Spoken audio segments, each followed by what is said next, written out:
precederemos os que dormem. Porquanto o Senhor mesmo, dada a sua palavra de ordem, ouvida a voz do arcanjo e ressoada a trombeta de Deus, descerá dos céus, e os mortos em Cristo ressuscitarão primeiro. Depois nós, os vivos que ficarmos, seremos arrebatados juntamente com eles, entre nuvens para o encontro do Senhor, nos ares, e assim estaremos para sempre com o Senhor. Consolai-vos, pois, uns aos outros com estas palavras. No versículo 14, embora Paulo empregue a metáfora de dormir para falar da morte física, ele entendia claramente que quando Jesus voltar, irá trazer juntamente do grego sum consigo aqueles cujos corpos estão dormindo, para sermos explícitos as almas e os espíritos daqueles que estão com Cristo agora na glória. 2 Coríntios 5:8, Filipenses 1:22 e 23. Se unirão aos seus corpos ressurretos. 1 Coríntios 15, 51 e 54. Então eu parei aqui. 2 Coríntios 5:8, Filipenses 1:22 e 23. Se unirão aos seus corpos ressurretos. 1 Coríntios 15, 51 a 54. Isso é, eles irão revertir-se de imortalidade e incorruptibilidade. Ficarão livres da decomposição física e voltarão juntamente com Jesus. O termo grego sum significa posição lado a lado, e os corpos dos que estão dormindo irão reviver instantaneamente.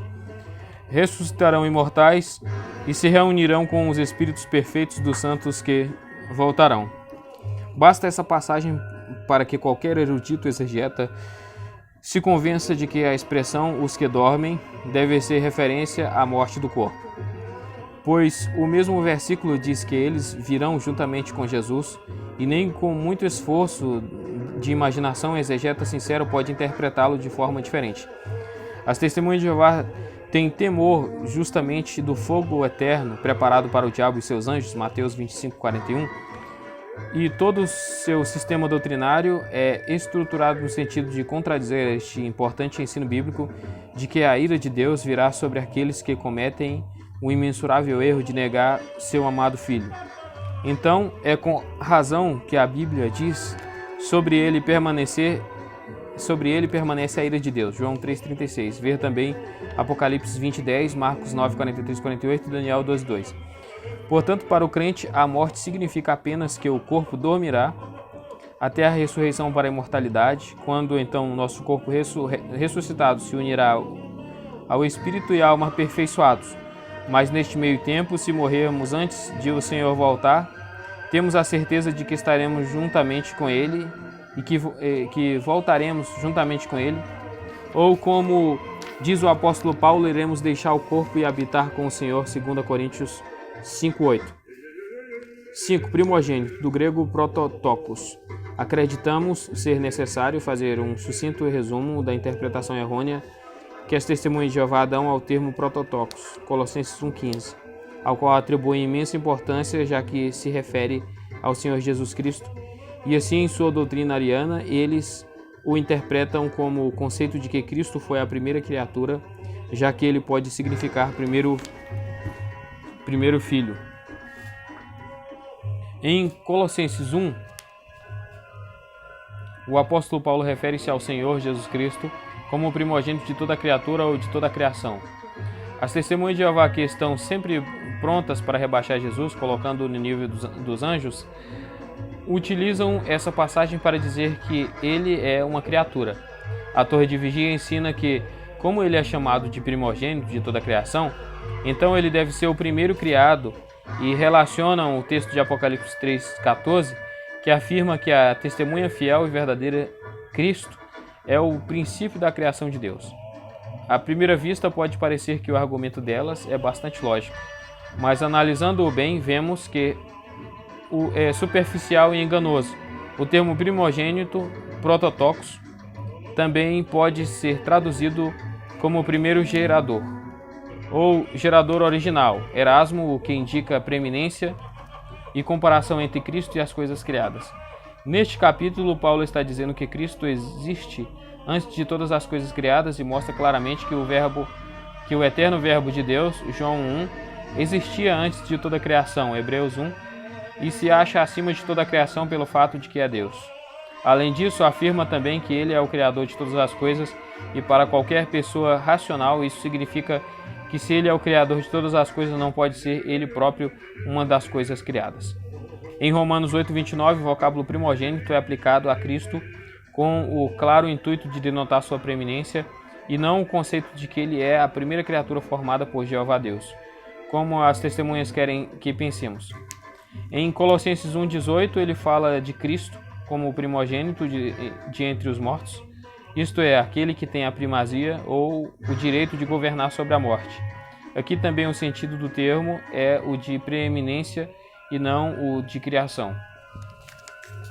O texto de Apocalipse 3,14, o princípio da criação de Deus, acha-se perfeitamente em harmonia com as restantes passagens que ensinam a deidade absoluta do Senhor Jesus Cristo. O vocábulo grego arche,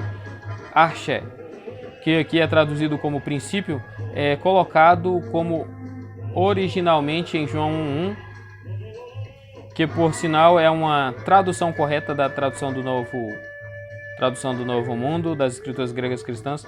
Então, aplicando-se a mesma ideia em Apocalipse 3,14, temos que Cristo é a origem ou a fonte da criação de Deus, Knox, e não o começo dela no sentido de que seria o primeiro a ser criado. As escrituras contradizem diretamente esse sentido. Portanto, Cristo é o primogênito ou preeminente porque é Deus e porque foi o primeiro a ressuscitar em corpo glorificado. Então ele se acha acima de toda a criação e pelo seu poder tudo subsiste, ou se mantém. Ele não é uma das coisas criadas, Colossenses 1:16-17, mas o Criador de tudo, o Verbo eterno que possui a natureza de Deus, Hebreus 1:3. 6. Alma e espírito, do grego psique pneuma, é outra palavra, né? 6, né? A psique pneuma, né? Então, quer dizer, o quinto fala primogênito. Vamos ver onde que está o quarto, né? O quarto é morte, a palavra morte.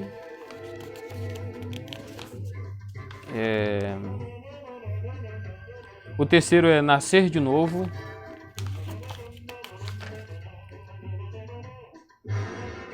O segundo é o maior, do grego meison. E o primeiro, ele começa falando, acho que ele começou falando sobre a divindade, né? Começou falando mais ou menos contrário, né? Unigênito, isso aí, unigênito. Então a gente está agora no 6, alma e espírito. Deixa eu ver, né?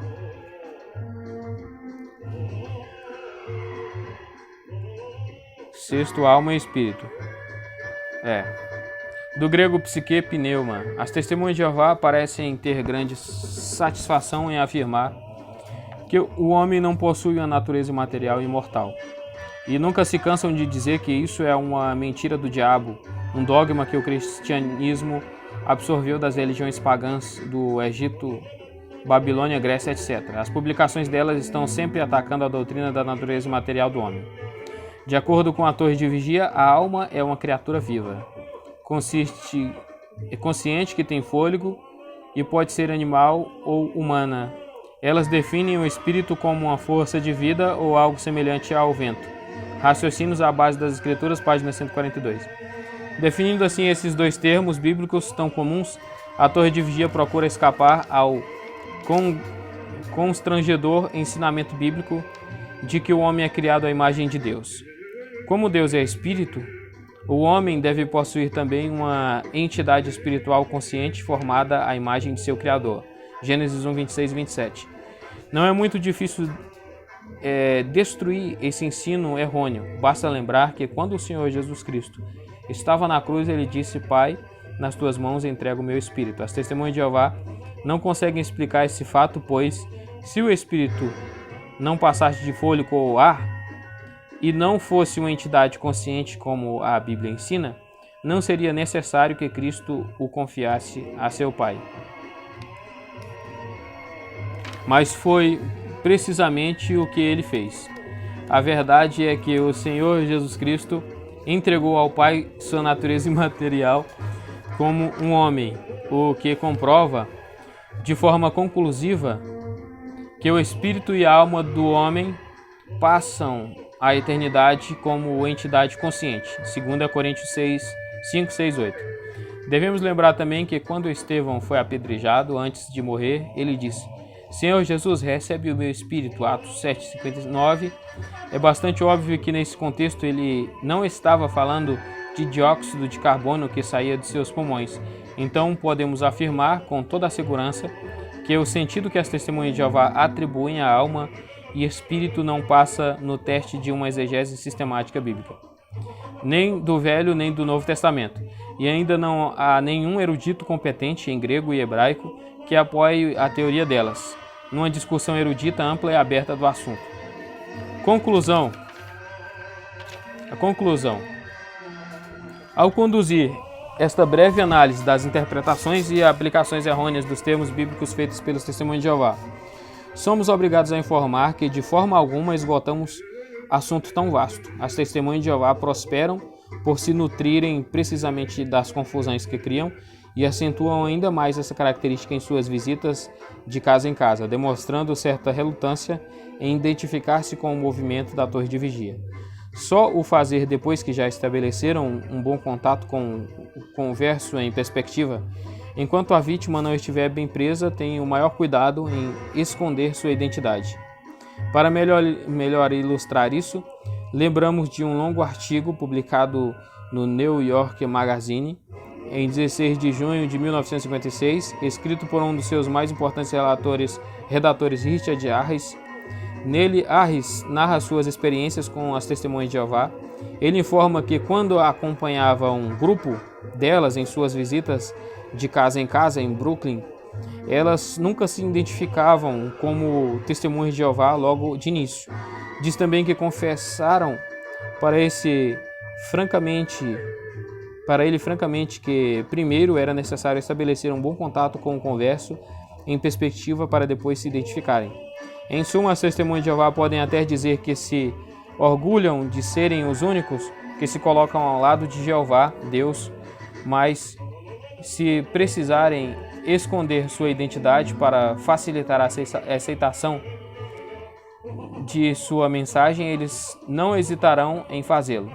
Se o cristianismo evangélico continuar praticamente ignorando as atividades das testemunhas de Jeová, isso implicará em perigo para muitas almas incontáveis.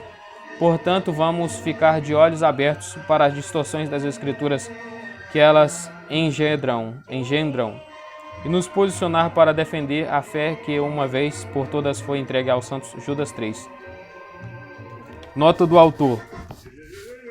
A melhor demonstração de que acabamos de dizer foi dada no livro de W.J. Schnell, ex-adepto da seita 30 anos escravizado à torre de vigia. O nome do cara é 30 anos, puxa vida. É o W.J. Schnell. O nome do cara é ruim, é difícil. W.J. Schnell. 30 anos escravizado à torre de vigia. Em relação ao assunto que abordamos, William Schnell explica de forma sucinta a metodologia das testemunhas com as seguintes palavras. A liderança da torre de vigia percebeu que entre as fileiras do cristianismo havia muitos crentes professores que não se achavam bem alicerçados na verdade, que uma vez por todas foi entregue aos santos. Essas pessoas poderiam ser facilmente atraídas para fora das igrejas e conduzidas para a nova e revitalizada organização da torre de vigia. Eles calculavam e estavam certos que essa falta de conhecimento apropriado de Deus e a ampla aceitação de meias verdades atrairiam uma imensa massa de homens e mulheres para sua seita, caso agissem com inteligência, trabalhassem com constância e procurassem conservar bem os frutos, os quais, por sua vez, ganhariam outros, ampliando mais e mais seu círculo de atuação. Então aí vem as referências, né? É muita referência, né?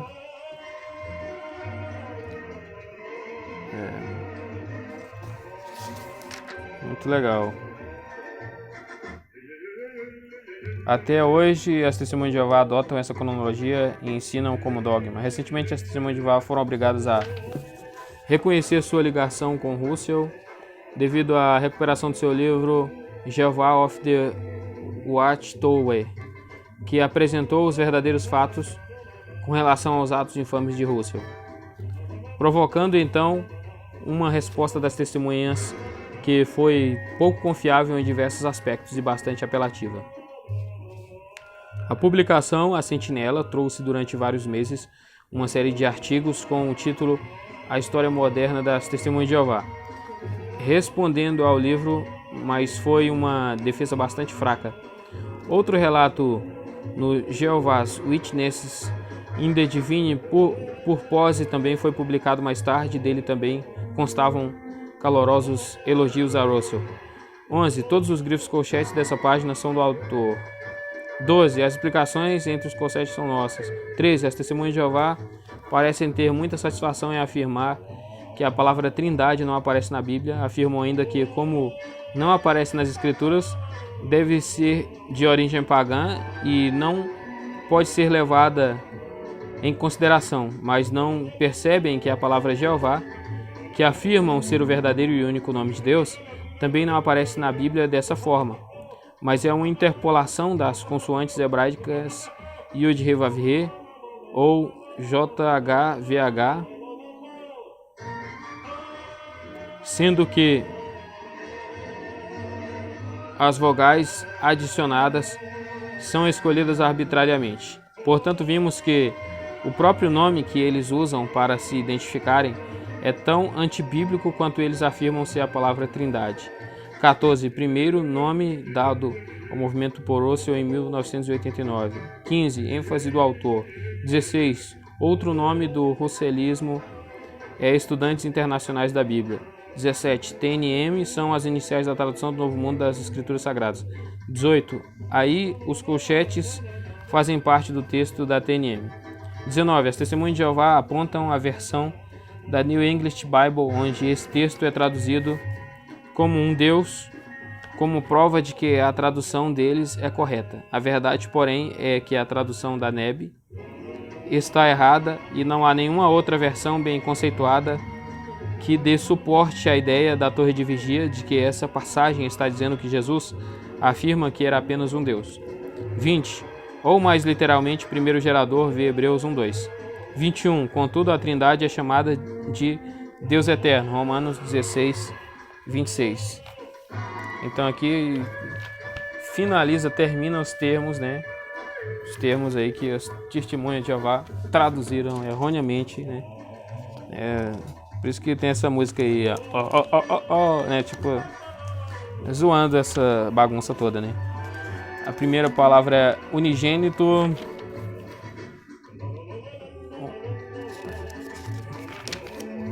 Unigênito. A segunda é maior, do grego meison. Questão da divindade, né? De falar que o filho é menor que o pai, né? Porque ele estava limitado, eles vão dar outra ideia disso. 3, nascer de novo. Na questão que Jesus Cristo fala espiritualmente, né? Nascer de novo, bem explicadinho aí. 4 é a morte. Morte que eles vão dizer que é um sono e tal. Isso aí está bem explicado também. Cadê os 5 aqui? Os 5... Tá ali os 5. Primogênito, né? Prototocos. Que ele mostra onde que eles distorceram o primogênito, né? Prototocos, né? Mudaram aí os termos, tudo. O 6 é alma e espírito, do grego psique, pneuma. Isso aí.